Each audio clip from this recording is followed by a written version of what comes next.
Hi, this is Tajashu, and this is a long time after we have had a very essential video, a learning video from Tajashu's world, of course.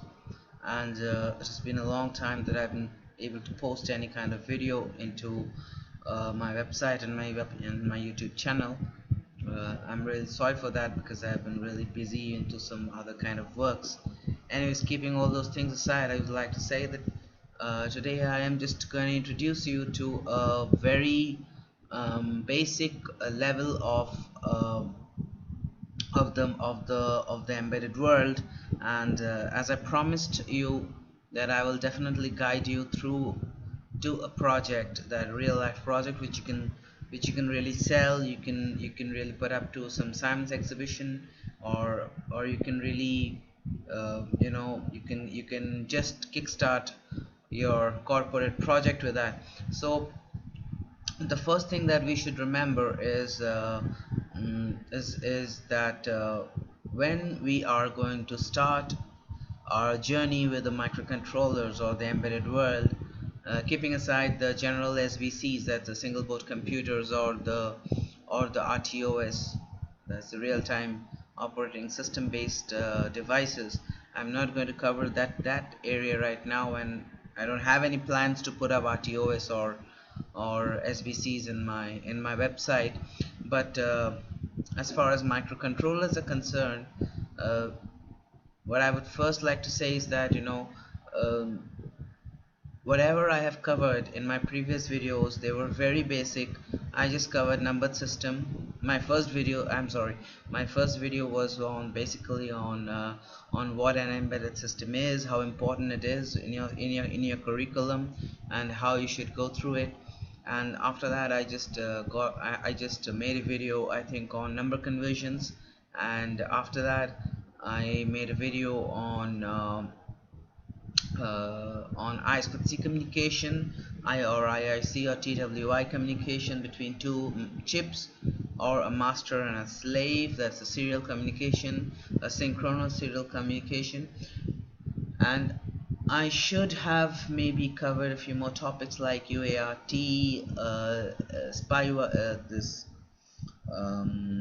SPI communication, and GSM communication, GPS, Wi-Fi, Bluetooth, and even connectivity to the iOS cloud, maybe some kind of cloud hosting like Windows Azure, or maybe Amazon, or a lot of ThinkSpeak, or a lot of free IoT platforms that you have. But okay, keeping all those things aside, we'll do all of them, never worry.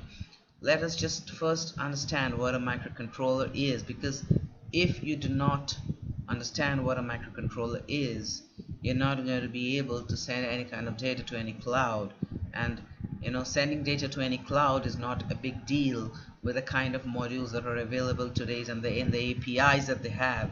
You're just gonna send some AT commands, and okay, I'll tell you what an AT command is. We'll go through it when we will be doing the interfacing of SIM900 modules.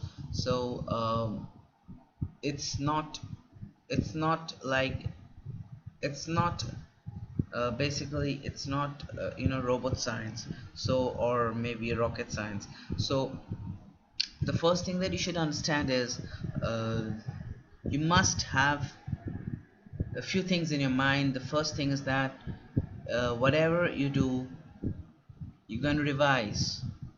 You have to have the documents that I say or that I put up in my videos, and these particular documents or exercises you must have with you, and you must revise them, and you must have a passion for learning microcontroller, because it's going to be boring. Trust me, it's going to be boring at some times. I'm not joking with you. It's a kind of a deal that I have to make, and yeah, it is interesting at times to add also, when you really find something, you expect it to happen in a code, and it really happens, and you really get the data across. Maybe you're sending some data from your from your device and it gets reflected somewhere else in an LCD, or you get some data in your mobile phone which you're sending from your circuit, it does make you happy, right? Or maybe you're controlling your light of your home through your PC. So all these kind of applications will make you excited, but at the base of all these lies the big heart of the thing that is called the microcontroller. So the microcontroller that I will be using is nothing but what we call as MSP430. Right now, why the name MSP430?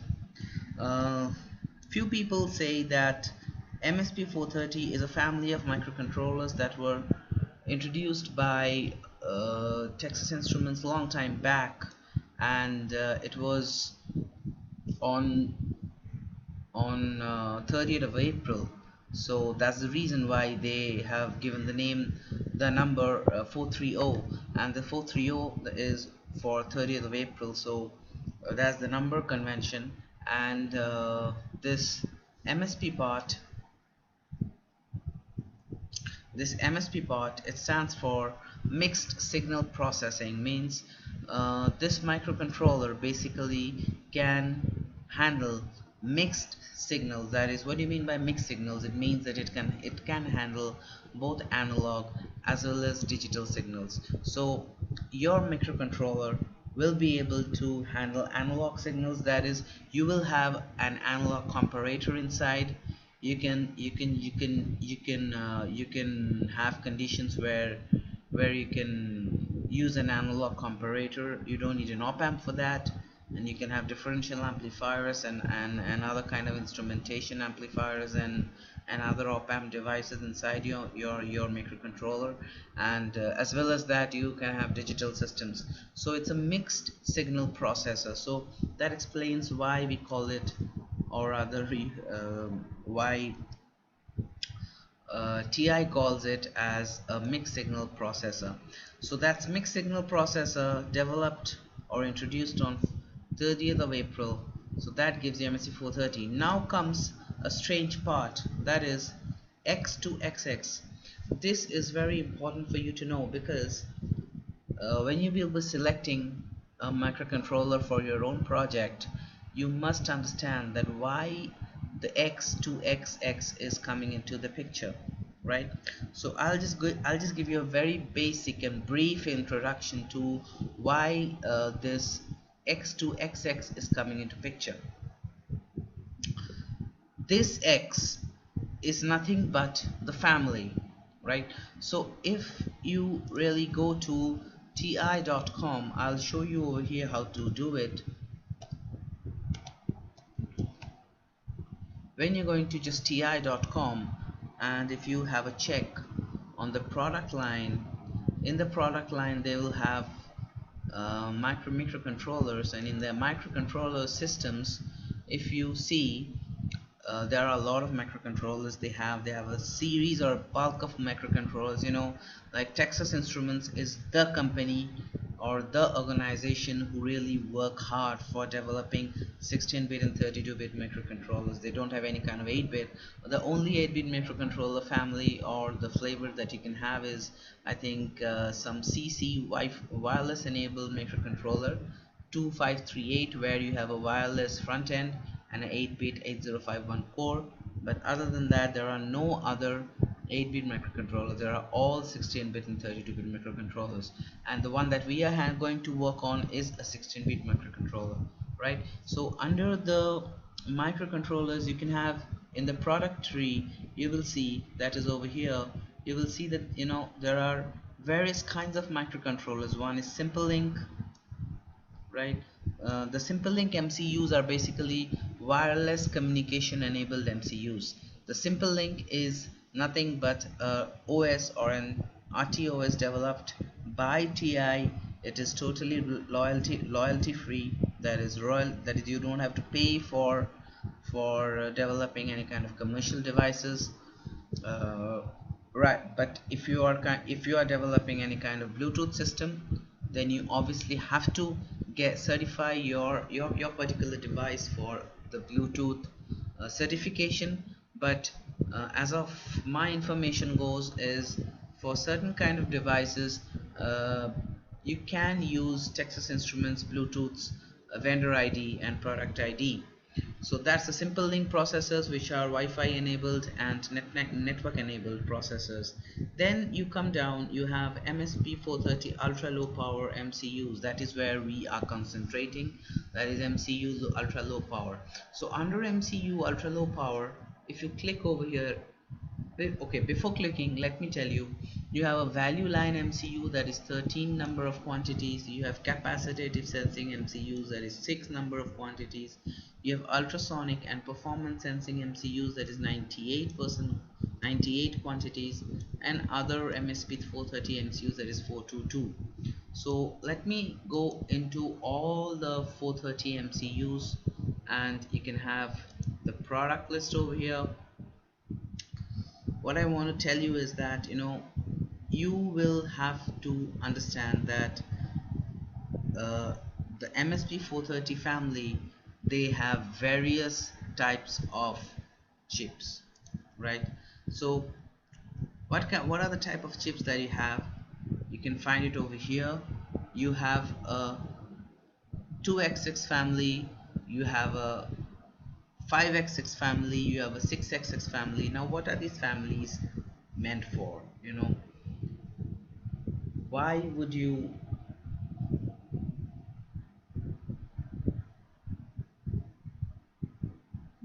rather choose for a microcontroller that is 2XX family, which belongs to 2XX family, another one where why would you choose for a microcontroller that belongs to 4XX family, or 5XX, or 6XX? So there are many reasons for that. For 2XX family, they are only the basic microcontrollers, right, which we are going to use. There are two flavors for that. One is the F series. I just try to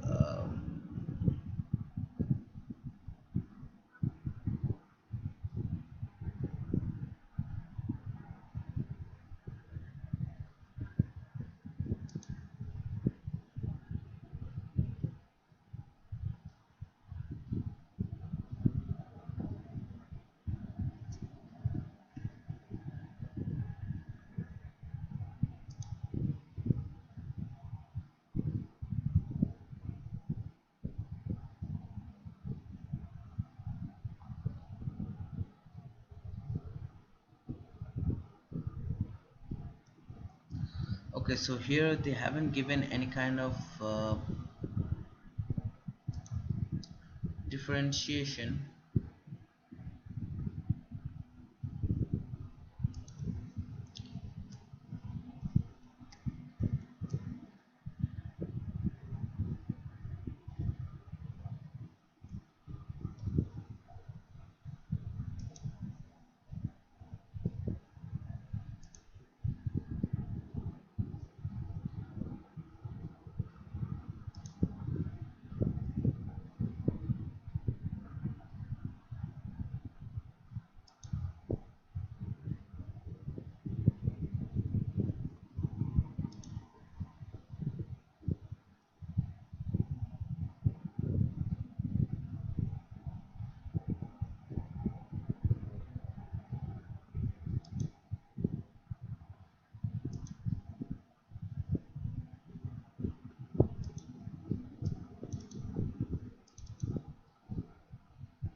Okay, so here again we can see that the microcontroller that we are going to use is here, and the family which we are going to use is MSP430 G2553. So here again I would like to tell you that MSP430 is okay, that I have already told you. G stands for value line series. Value line series means they have a mixture of all the peripherals that are required for a very basic development, and apart from that they cost very low, right? Now, one thing you must keep in mind that you are developing a system that is based on a SRAM and a flash type of a memory system. Well, what does that mean? Every microcontroller has an internal structure where, or an internal memory. One is a kind of memory where your program gets downloaded, that's called the ROM or the flash, and the other part of the memory is called the SRAM or the RAM, where the random data are stored. So it's a kind of question paper in an examination which you get, that is the ROM or the flash, and your scratch pad or your answer script is like the RAM. So once the answer script is washed or is taken away, it doesn't have any value, but the question paper will remain printed even if it is kept away from you. So the flash has the program. Now these G devices, they have a fixed RAM, okay, and it varies from device to device. Some devices they have a higher value of RAM, some devices they have a lower value of RAM. Recently Texas Instruments have introduced something that is called an FRAM technology, that is ferroelectric random access memory, which basically uses the ferroelectric property of iron, and the dynamicity or the dynamicness of these kind of memory is that you don't have a segregated or fixed area of flash where you can download your code, and you don't have a fixed area of RAM which some part of which might get or remain unused. Most of you people who have already developed some kind of system in microcontrollers must have faced this problem of stack overflow. You keep on popping, you keep on calling subroutines or interrupts, and multiple interrupts, nested vector interrupts, and your stack keeps on growing, and your stack size is just not too much to help you out of your program. So what you do is you reduce the number of callings, or you disable interrupts while entering one interrupt. You don't prioritize them. So here you don't have to worry. In the FRAM kind of processors, what they do is, if your program code is small, you can dynamically allocate the RAM as more or of a greater space than the RAM. I'm sorry. You can increase the space of the RAM more than that of the ROM or the flash, because it's an FRAM. So you can dynamically allocate the boundary. So if you need more RAM, you can allocate. If you need less RAM, more code, you can reallocate. So that is the kind of technology that FRAM uses, and almost that's the reason why we were seeing that almost all the products, they are FR. So the microcontrollers of the MSP430 series who have a numbering like MSP430 FR something something means that it depends, or its memory is of FR type.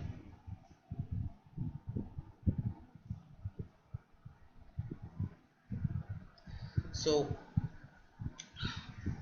I won't go into detail of this particular processor right now. Just have an overlook of the processor. We are going to use this microcontroller for our particular project. This is not the actual package which we are going to use. We are going to use the PDIP package. You will see over here. We are going to use the PDIP package, that is this one, right? And the biggest help that Texas Instrument gives is that you don't have to buy these kind of products for your development. You can just simply request sample from here. Your request sample is over here, and you can just request for a sample.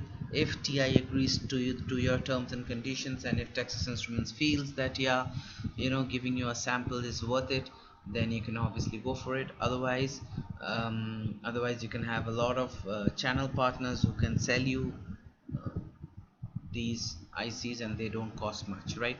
So going back to our topic, this X part is now explained. So now coming to the 2. The 2 family is for the basic family.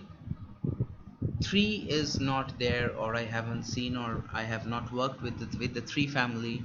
4 is a much higher version. That is, you have a greater number of peripherals, you have a greater number of pin count, the number of ports are much bigger, the memory size is greater, and they are usually meant for systems which are of which require a great or more code size and the RAM size.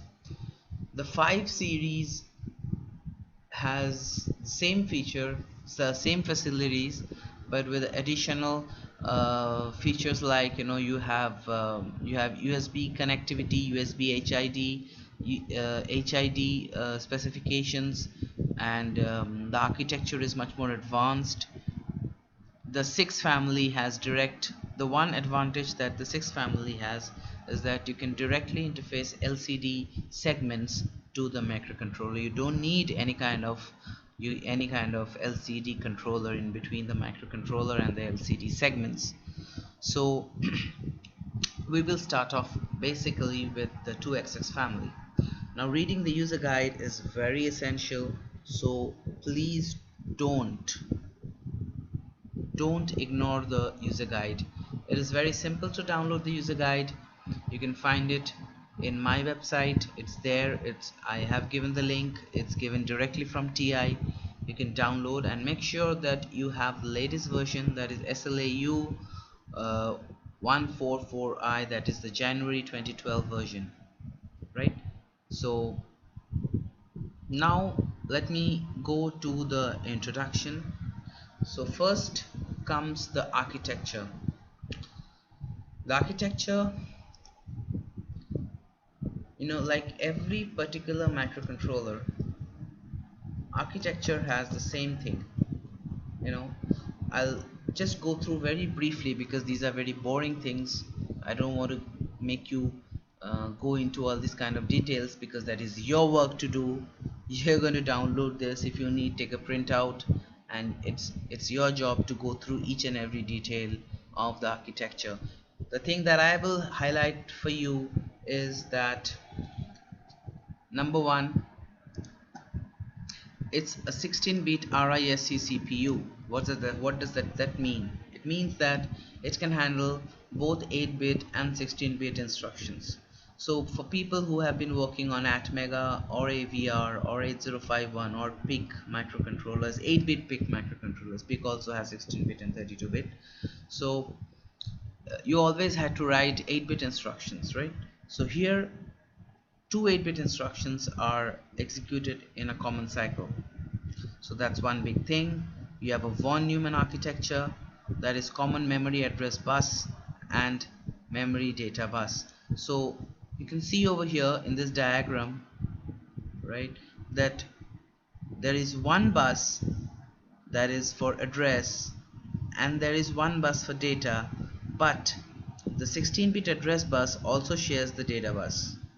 So the main point is that it's a shared bus. So that is one important feature that you should note.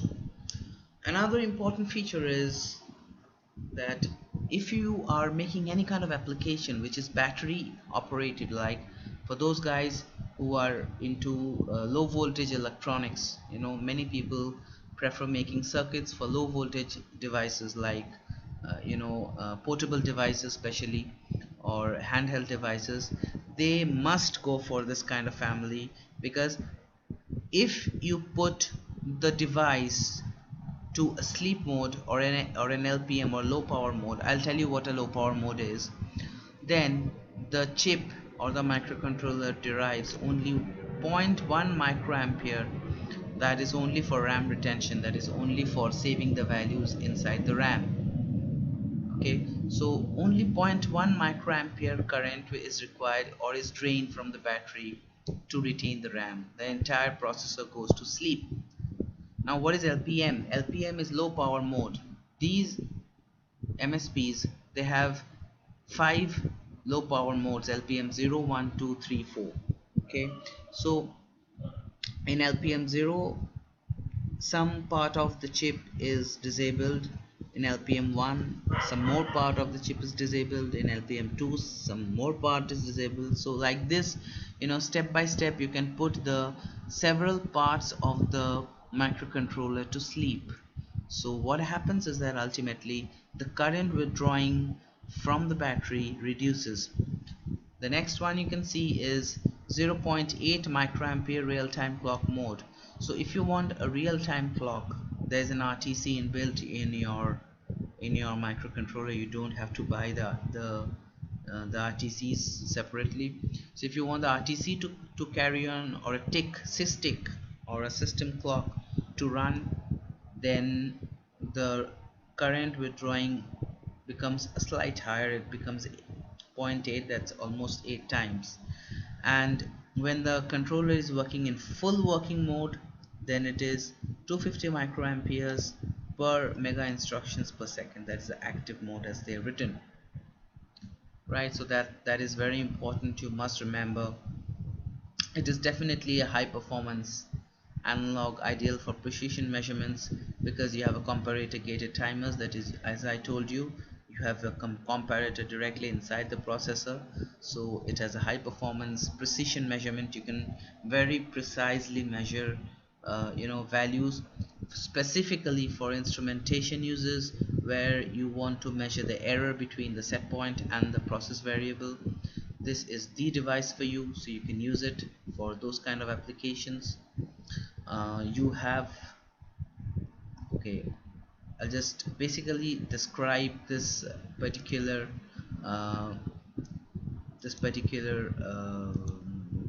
photo or the system architecture. That is, this is your CPU, 16-bit RISC CPU, right? This is your JTAG. Now what is JTAG? JTAG is nothing but, it's a connection between your computer and the debugger and the microcontroller. So basically, to access what is going on inside your microcontroller, you need something that is called a JTAG. I'm not going into much details of JTAG as of now. Just remember that JTAG is a device or a small circuit that is built inside the launchpad circuit that helps the computer read what is actually going inside your microcontroller. So the JTAG or debugging port is connected directly to the RISC CPU and also the other peripherals. Now here, one thing you must remember, there are two types of peripherals that you will have in this particular processor. One is the 8-bit peripheral and the other is a 16-bit peripheral. The 8-bit peripheral, and another thing that you must know is that some peripherals are memory mapped. All the peripherals are memory mapped. So some 8-bit peripherals, their memory location or the access location is located at a specific area of the memory map. For example, if you need to access a timer, and if it is an 8-bit timer, or it is an 8-bit, or it has an 8-bit access mode, it will be located, or the access register will be located in the 8-bit peripheral region. I'll show you in the map, in the memory map later on. And there are also 16-bit peripherals whose control register locations are separately located in a different part of the memory map. I hope you can understand. And this is the flash or ROM, as I was talking about. This is the RAM, okay, and this is the watchdog timer. This is very important because if your code is not running properly, then the watchdog is the thing that will save you. It will be a savior. And the peripherals are all scattered. There is an I2C peripheral, there is an UART peripheral, there is a micro DMA, there are timers. There are two types of timers. There is UC, USCI, UCA, UCB. UCA and B, they can operate in different modes. They can operate for UART mode, they can operate for SPI mode, they can operate for I2C mode. All those details we will go into it later on, but these peripherals are all connected with the main processor, right? Now one thing I need to highlight is that the clocking system, this MSP430 has a very interesting clocking system. MSP430 has a very interesting clocking system. What is it?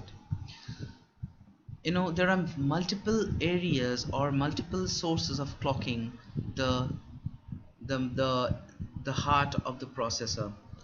The first is the very low frequency processor, the very low frequency clock, which is operated by a simple RC, that is a resistor and a capacitor, the one that we used to see in the multivibrators in the 555 timer. So you can use that, and that RC oscillator is not at all accurate, but you don't need to be, because the RC oscillator is only used when the processor is in deep sleep mode, and it only needs to wake up when there is an interrupt. So that is very low clock. They call it VLO-CLK, or very low clock. Next I come to LFXT1 CLK, that is low frequency clock. This low frequency clock can be operated using 32.7 kilohertz clock crystal, the one that we get, the small ones, or you can also use a proper 16 up to 16 megahertz crystal. So this LFXT1 CLK mode, or the module, can operate at higher frequency mode and at a lower frequency mode.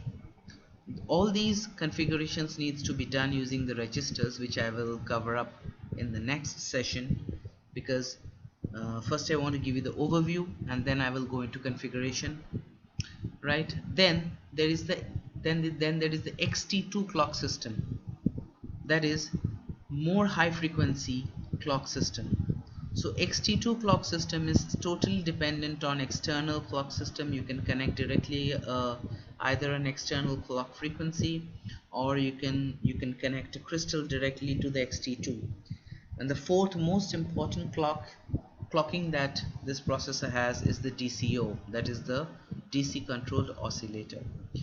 The beauty of the DC controlled oscillator is whenever this chip or the microcontroller powers on, it powers on from the DCO, and this DCO needs only 1 to 2 microseconds to stabilize, and that is beautiful. It's beautiful. It's really beautiful.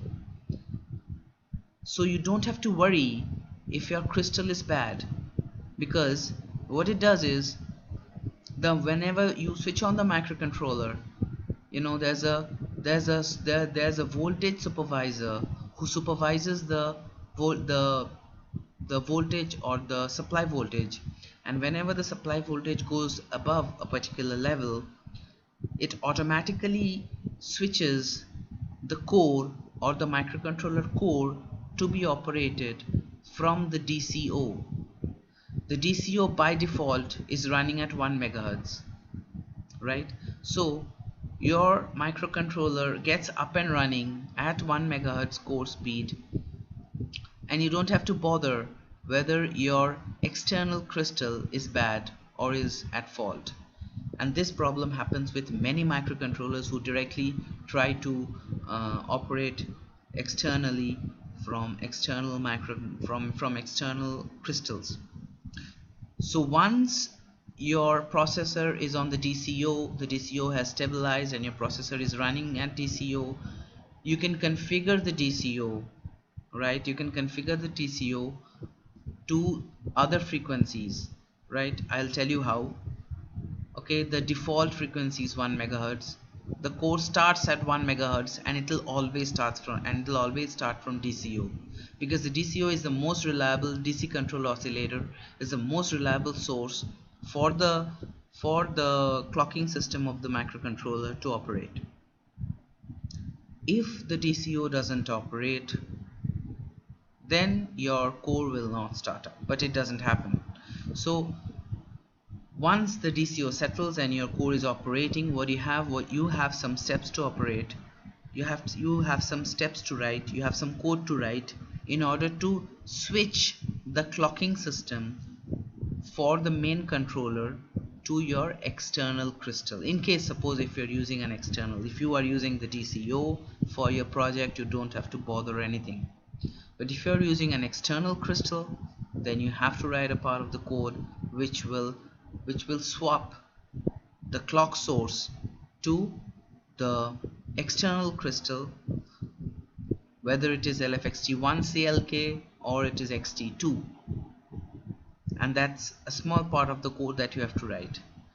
Now, say for example, if your crystal is bad, is not working, the core switches to the external crystal, and it sees that there is some fault with the external crystal. There's a beauty in this processor. It will automatically generate a flag which will identify the oscillator fault, and your processor will swap back to the DCO. It will not stop functioning, right? It will swap back to the DCO. It will set the oscillator flag, and if you have an interrupt enabled, or if you have an interrupt flag enabled for any kind of oscillator faults, then the processor immediately goes to a non-maskable interrupt, or such an interrupt which you cannot mask or you cannot stop from going into. Sometimes this is very helpful because there are very mission critical applications or slightly critical applications where where visiting to the site is very difficult. So if your crystal is damaged, you have written a code to swap to the external crystal, and the crystal is damaged, so the core tries to operate from the external crystal. It starts from the DCO, it swaps to the external crystal, and it sees that the crystal is not operating, so it raises the oscillator flag. And after raising the oscillator flag, if the oscillator fault interrupt is enabled, the processor will go to the interrupt subroutine for the oscillator fault, and in that oscillator fault subroutine you can log some kind of data or some kind of information which will help you know that the oscillator is at fault. But one thing you have to remember, that you have to clear the flag once entering the subroutine, otherwise it will keep on interrupting. So once the NMI is executed, you've logged the information that the external crystal is at fault. The processor will come back, it will continue working using the DCO, and when you have repaired or you have replaced your external crystal, you can just give the processor a restart, and the processor will again start operating from your external crystal. So that's the beauty that we have.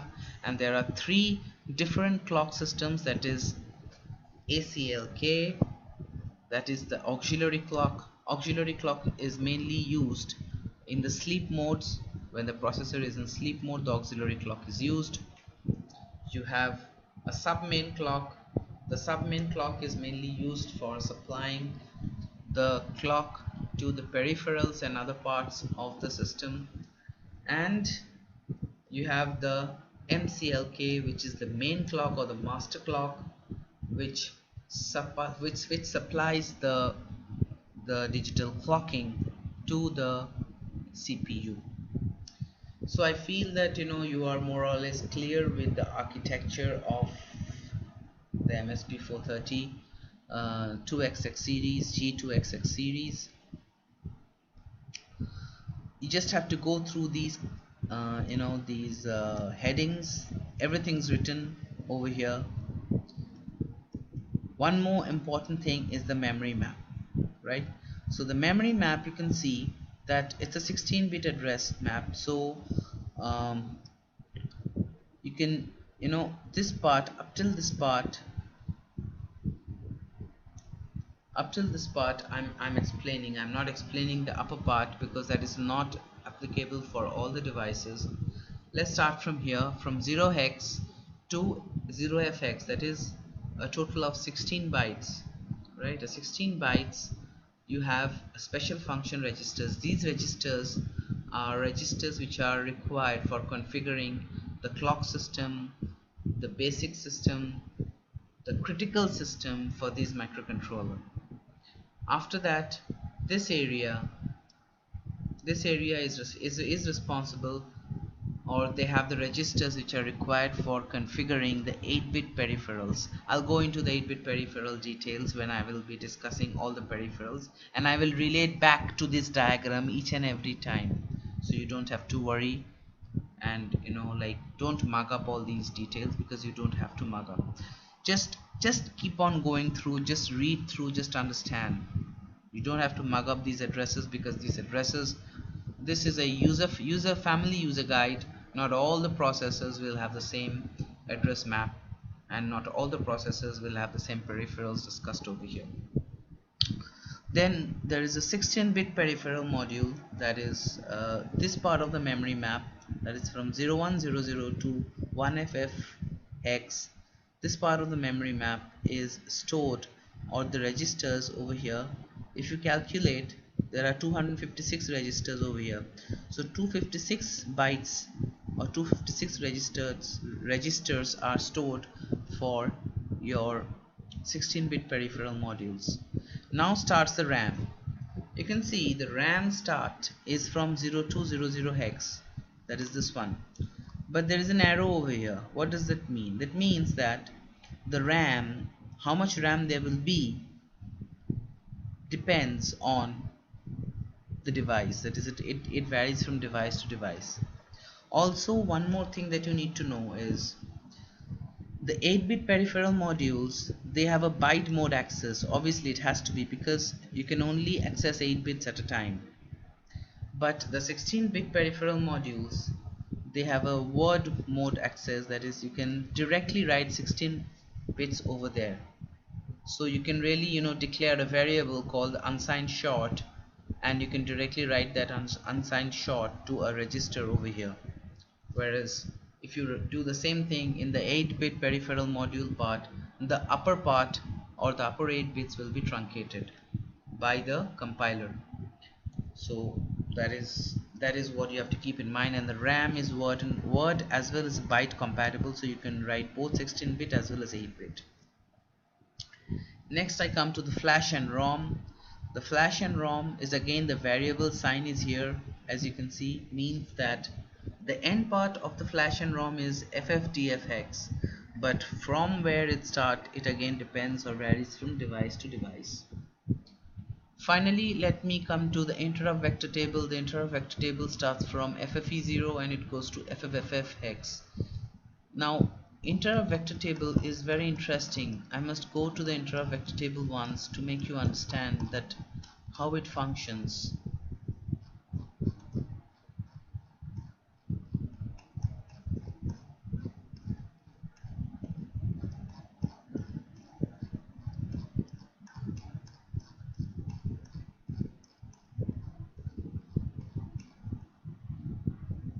Yeah, here it is.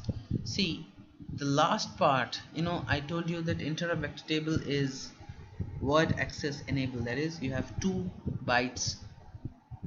You have a 16-bit address, right? So FFFE and FFFF, these 2 locations, this is the address part, but the data part, which actually contains the address of the program where the processor should run to, right, that is 16-bit. So you need 2 locations to point to that. So FFFE hex and FFFF hex together, that is FFFE hex is a 8-bit, this is the word address. I hope you can understand, this is a word address, but word address is like the address of your building. But how many bits of data your building can store? Only 8 bits. So you need 2 such addresses, that is FFFE and FFFF hex. Together 8 bits and 8 bits make 16-bit address, and this 16-bit address is the address from where the processor will start working whenever there is a power up condition. So whenever the processor is powered up, it comes to FFFE and FFFF hex location, and that's the reason why it has the highest priority. So the reset will always, or a power up condition will always have a highest priority. Next, you can see that there is a NMI. NMI is nothing but the non-maskable interrupt which comes for an oscillator fault, right? So whenever there's an oscillator fault and if the interrupt is enabled, as I told you, the processor will jump to FFFC hex and also FFFD hex, because both of them together will form a 16-bit address where the processor will jump. So these are all the addresses. You'll see device specific written over here, because these are all interrupt locations for various kind of peripheral modules. It is not possible to specify which address belongs to which peripheral in the general user guide. I'll go through this when I will be discussing the interrupt table for the particular microcontroller that we will be using. But to start off, after the architecture, more or less you are accustomed with the architecture of this particular processor. You are accustomed with how the functioning of the startup occurs, and you are also accustomed with the clocking system. So now the first thing that we must learn is the system reset and the clocking. So the chapter 1 that we will cover is obviously the basic clock module. Okay, so in the next class or in the next session, I will be covering basic clock module, because without understanding how the clocking operates, you will not be able to power on the MCU, and unless and until you power on the MCU, there's no point discussing anything regarding that. Okay, so thank you for listening to my channel. I hope this has helped you a lot, and keep on studying. Download this data sheet I told you. Go through chapter number 1, that is the introduction and the architecture. If you want, you can go ahead, but I would suggest you not to. Just try to understand, keep your brain cool, and follow my channel. And if you like it, do share it, because there are many people who would like to start their design on the Texas Instrument platform.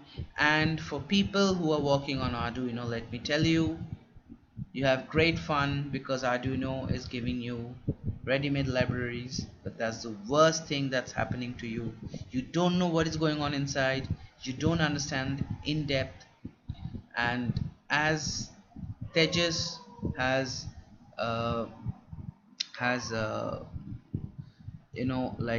commented on my video that I should start writing the code, and there are some minor faults in my teaching, in my learning sessions. So I do apologize for the kind of faults that I've made.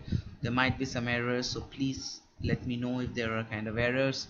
In the website you have the comment section. Do comment on the video. I'll try to correct the error and re-upload a correct video. And thank you, Tejas, for watching my YouTube channel. And you must have the dedication in you that you want to build the system, the remote controlled the remote control switchboard that I had shown you, and we will be able to do it once we start learning the microcontroller, which is very important. So bye bye, good night. And I don't know from which part of the world you're seeing, so maybe good night is not applicable for you. So do it, study, and try to understand. And for any queries, you have my email address, tojashu@tojashusworld.in. Do put in some mails. You can directly comment on my website. You can comment on the YouTube channel. I can reply. I can put up one thing more I can do is, if you have a very complicated query, do put up the question, and I will explain your query and I will repost the video. I have already told you about that. I know I'm a bit late, in posting videos because I have a lot of work to do, so I'm sorry for that, but I'll do it for sure. So for now, guys, bye bye, take care, do study, and we'll start off from chapter 5, where we will be learning the entire clocking module configuration, including the registers, and we will do the lab where we will test it. Okay, bye bye.